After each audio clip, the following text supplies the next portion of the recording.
A Mestre si cambia, amici. Si viene da dire così perché avete sentito l'uscita dalla regione? Non ci sono treni che dal Friuli Venezia Giulia vanno nel Veneto perché stanno barufando, usando un termine della serie Mangia come sai chiacchierare, che tra Friuli e Veneto. Morale, voi prendete il treno, ipotesi, no? Dovete andare nel Veneto, ma pagate il biglietto in Friuli.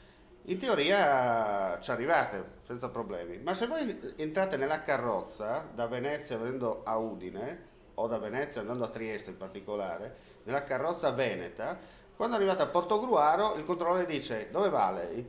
Devo andare, non so, alla Tisana piuttosto che a San Giorgio di Nogaro o a Trieste. No, no, guardi, Aus, torni di là, perché questa non c'è più. Nel senso che non è che la staccano per strada e la lasciano a Portogruaro, arriva fino a Trieste, ma lì non si entra perché Trenitalia non ha fatto l'accordo con la regione per pagare due carrozze.